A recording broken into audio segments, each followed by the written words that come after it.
She is still crying. When will she ever stop? She will not talk. Something more than what he owed us must have happened. Well, it was no falling away of his love, Eleanor. I could see that. I know what has happened. That aunt of his suspects his regard for Marianne and has invented this business to send him away. Mamma, I cannot help suspecting that there is something unpleasant. It may be proper to hide their engagement from his aunt. If they are engaged... There is no reason for hiding it from us. From us? When they've made their affections plain every day? Why not ask her whether she is engaged to Willoughby? How can we? Mamma, you are so gentle, she would trust you. I would not ask her such a question for the world. I have not. Well, suppose they were not engaged.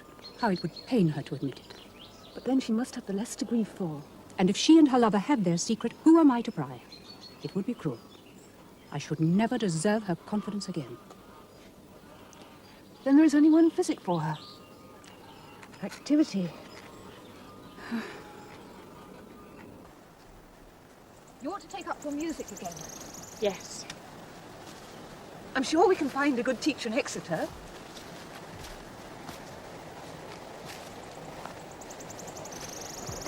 Oh, this is lovely. We must come and sketch from here. Yes. Who are those two riders? Eleanor, it's Willoughby. It is, I know it. Marianne, it is not Willoughby. Oh, it is, it is.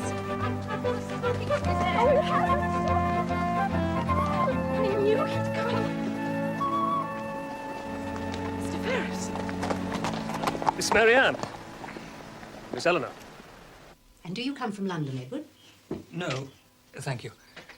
I have been spending a fortnight with friends near Plymouth. You have been 2 weeks in Devon and not seen us sooner. And not one letter from her. Ever. Marianne, Mr. Ferrars was under no obligation to write. And have you been lately in Sussex? I was at Norland about a month ago. And how does dear Norland look? Dear Norland probably looks much as it always does at this time of year. And how long will you be with us? I plan to stay only the one night. Oh, my dear boy. I could not go by without at least seeing you all. Tell me, Edward, what are your mother's plans for you now? Are you still to be a great orator in spite of yourself? No. I hope she understands by now that I have no talent or wish for fame. Well, for your own sake, you should have a profession. True, but my mother and I never could agree. I have no desire for public life or the army. I'm too old for the navy. I always wanted the church, but that is not considered smart enough. So here I am, properly idle. Then I wish you would look a little happier about it, Edward. Oh, when was I ever cheerful? I offend without meaning to. People think me negligent when I'm merely awkward. I sometimes think nature destined me to keep low company. I'm so little at my ease among strangers of gentility. Oh, come, Edward, can you call us strangers? You are too good for me. All of you. Young man, this is a melancholy that must be cured. We cannot let you go away after but one night. I thought it better so. Are you expected? No, You'll return to Norland, then? I have no pleasure at Norland. I detest town, but either Norland or London it must be. Why? Well, the countryside is so beautiful here, and we are your friends. Oh, if I but could. You are free? Of course you can. Unless you fear to find the life dull. Dull. My greatest happiness is in this house. Thank you. Thank you. Yes, I will stay. Oh, hurrah. What is that, a lock of hair? Is it your sister's? Yes, yes, it is my sister's.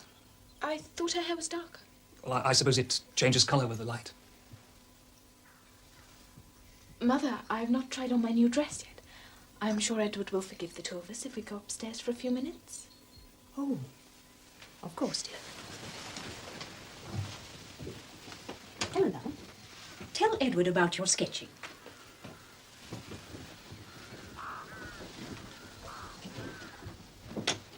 Miss Eleanor, I must go down to the village. Make sure that my man has seen to the horses. Please excuse me.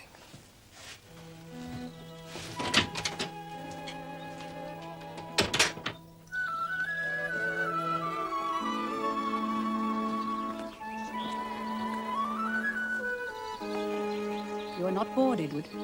I could never be bored in this house. That lock of hair was yours. I could tell by the colour. It wasn't as dark as mine. It was. He's shy. It was a message to you. I wish I had your gift of imagination. I've never given him a lock of hair. Oh, he is a mysterious man. I would not put it past him to contrive some lover's trick. When you had your hair dressed, at Norland he could have bribed a maid. You must come with us to the south end of Barton Valley. Ah, girls, is not the southern part of the valley the best? Oh, it's exquisite. I shall order a carriage. Then the excursion will not be too strenuous. Oh. Oh, morning, Sir John. Oh, that is our neighbour, Sir John Middleton. He's been very kind to us. Good morning, Sir John. Good morning, ladies. Oh, thank you. We have a visitor to introduce to you. No, came to have a look at him. We hear everything up at the park. Oh, Mr. Edward Ferrers, Sir John Middleton. Sir, dear boy, are you one of the Tunbridge Wells family? I have that honour, sir. Do come into the house. Yes, I was at Eton with your uncle. He became a general, yes? Yes. Oh, Lord knows how we keep the colonies. My dears, we have more guests coming to stay, and an invitation to you to meet them. That includes you, sir. You can't let a fine young man slip. Sir John is forever entertaining. Dinner tomorrow night when the guests have arrived, and this time we'll have some dancing, eh? Who are you expecting, Sir John? Well, my sister Charlotte Palmer and her husband. You haven't met them. Oh, it will be a great pleasure to do so. You'll like Charlotte. Oh, and two young ladies we met in Exeter. Mrs. Jennings found they were relatives and, well, cousins are cousins, I always say, however distant. There's two young sisters named Steele. Oh, we've never met any Miss Steeles in Exeter. No, you wouldn't. I'll tell you the truth, Lady Middleton didn't take to much, but never turn away a pretty face, eh, young man? I'm afraid I shall not have the pleasure of meeting you. We need you. We're short, young men. I regret I must leave here in the morning. Edward, were you not to stay? I have recalled necessary matters. I'm sorry I misled you, but I must go first thing. Oh, do come now, pray come. You must come. I declare you shall come. Well, I best get off down the valley and see what else I can whip up. Well, till tomorrow evening, ladies. Young man. Sir. Edward, 10 minutes ago you were planning an excursion with us. I forgot something I have no right to forget. Forgive me.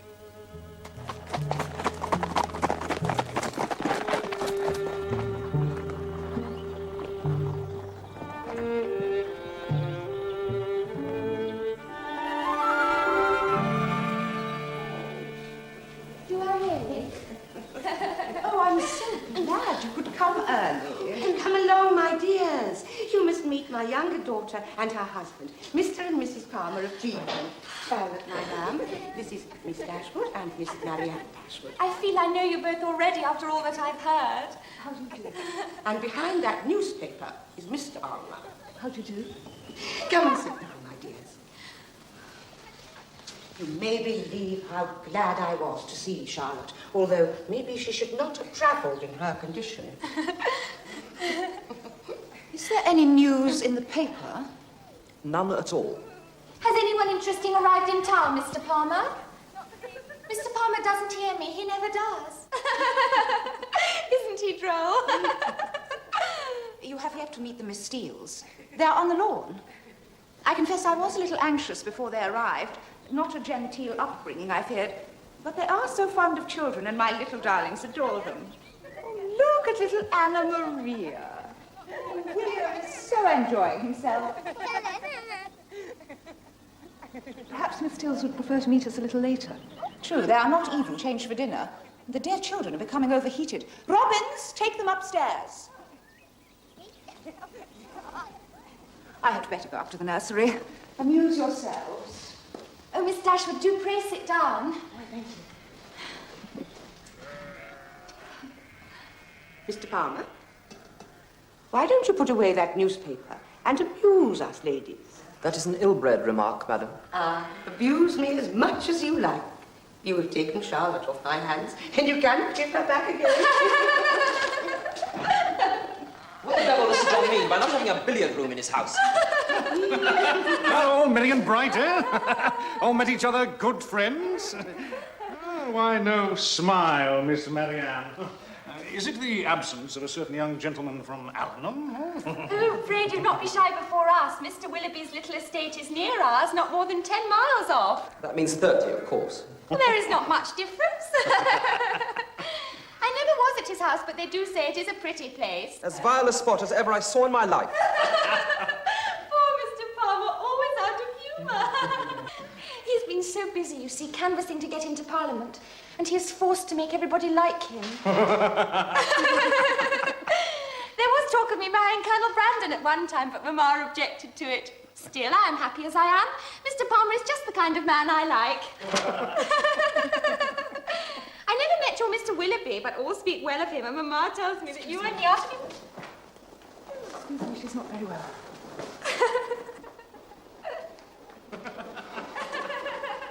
Why do they keep asking us here? It's all so tedious and dull. Ah, Miss Dashwood, there you are. May I present the Miss Steeles? Miss Steele, Miss Lucy Steele, Miss Dashwood, Miss Marianne Dashwood. How do you do? How do you do? Well, I'm sure you girls have lots to talk about. What a sweet woman Lady Middleton is. John, what a charming man. Such beautiful children they have.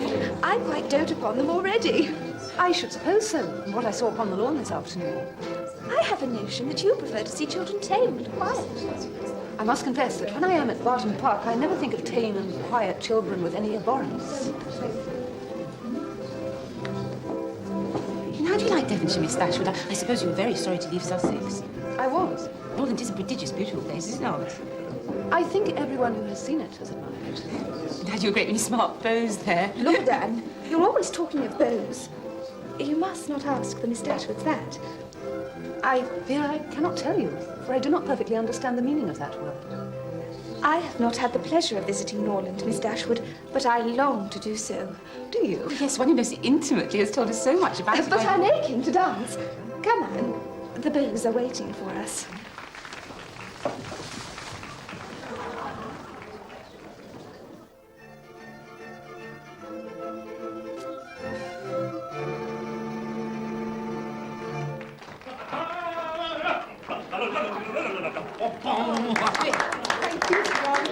Enjoy that. You don't so like it. At my age, that is the supreme compliment.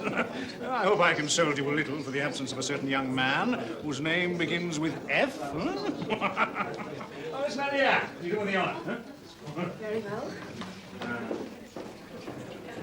Every beau in the room wants to dance with my sister and me, Miss Dashwood, but one has to rest. Of course. But do tell me, I cannot bear mysteries. I should be up all night guessing who is this Mr. F for whom you were pining. I am pining for nobody, Miss. You may remember, Miss Dashwood, that my sister spoke of a friend who had told us so much about Norland. I wonder if that is the same Mr. F. Who might that be? A Mr. Ferrers. You're acquainted with Mr. Ferrers? We met him at our uncle's with whom we live, when we are not invited about. He was 4 years a scholar under my uncle's tutorage. Oh, really? What a small world. Oh, but Anne, you're looking tired. We must retire. Come, my dear. Miss Dashwood, we have so much in common. I'm sure I found a friend in you. Would it be an impertinence to call upon you tomorrow morning? Pray do. Miss Dashwood.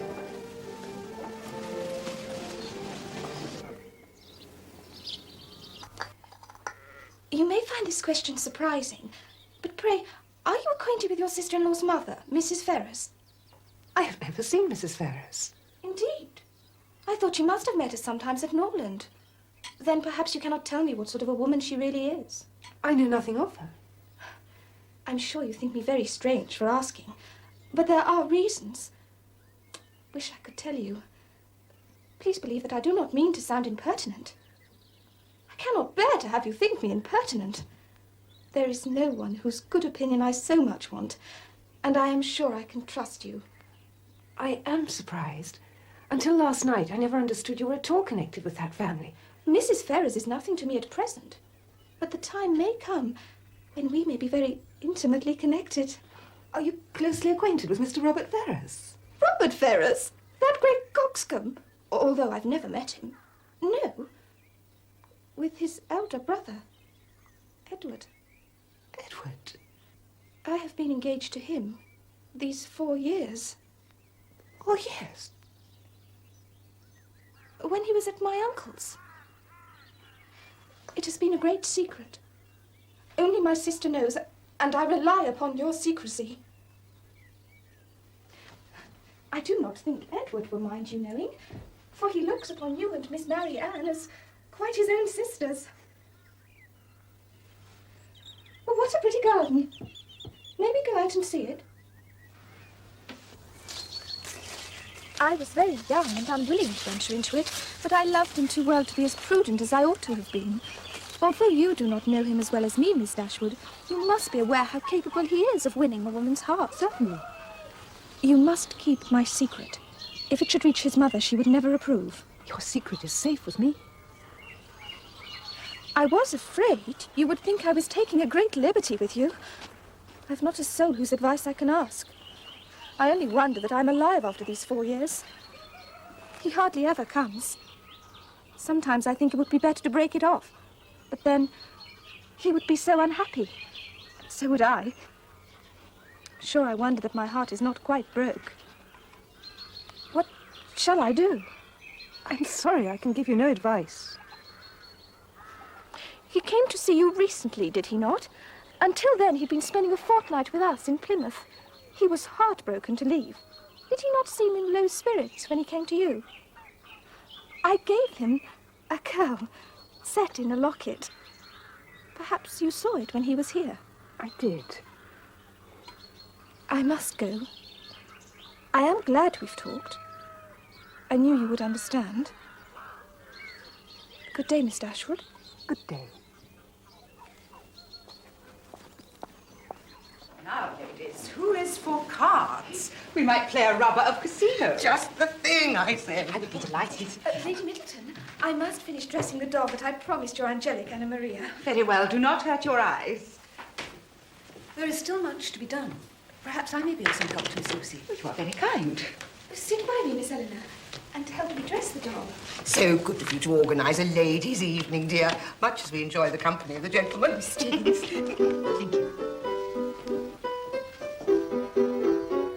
Since you honoured me with your confidence, I have wanted to speak with you further. Oh, so have I. Thank you for breaking the ice. I thought I had offended you. How could you suppose so? And yet I do assure you I felt sure you was angry with me. You're very unfortunate. You will have to be sure of a great mutual affection to support you. I believe Mr. Ferrers is entirely dependent upon his mother. She is a headstrong woman, they say. She would leave everything to Robert. That would be terrible for Edward. And for you? Or are you unselfish beyond reason? No. I have a plan. It does concern you. How could it concern me? Edward wishes to take holy orders. As a churchman, he would have a living. Out of your friendship for him, could you not persuade your brother to give him the church living at Norland? And then they could marry without delay. My word would count for nothing with my brother, but he would listen to his wife. Edward's sister. She is against him going into the church, so Edward says. Then I can do nothing. What are you two young ladies whispering about, Miss Eleanor? Young men, I'll warrant. Mine, I think, ladies. Madam, you cannot leave the table now. Oh, well, we shall just have to continue without her. Come and sit here. Miss Carey, won't you join us? Now, I have been wanting to talk to you about London. About London? All the family are going up for the winter, and we shall have fine times. London is a wonderful place, you know. And I want you two girls to come and stay at my house after Christmas. That is very kind of you, but... No buts. You will keep me company. And if I don't get one of you well married by the time I've finished with you, it won't be my fault. Oh, I'm overjoyed. To think that my girls will have a season in London. Mother, we cannot leave you on your own in the depths of winter. Well, I shall have Tom and Susan. And I have a little plan to alter your bedrooms, which I can now carry out without inconvenience to anyone. Oh, you are a good mamma. Thank you. Thank you. There is one objection which, in my opinion, cannot be removed. Oh, the expenses, dear prudent Eleanor. No, Mrs. Jennings. She's a kind-hearted woman, but not one whose company we much enjoy or whose protection will give us any standing. She's a motherly good woman. And you'll almost always appear in public with Lady Middleton. Oh, if Eleanor is frightened off by Mrs. Jennings, I have no such scruples. I would put up with any unpleasantness to go to London. And I shall. Well, of course you shall, my dear. Eleanor, I would have you both go now. No more nonsensical objections. Oh, Mother, you've made me so happy.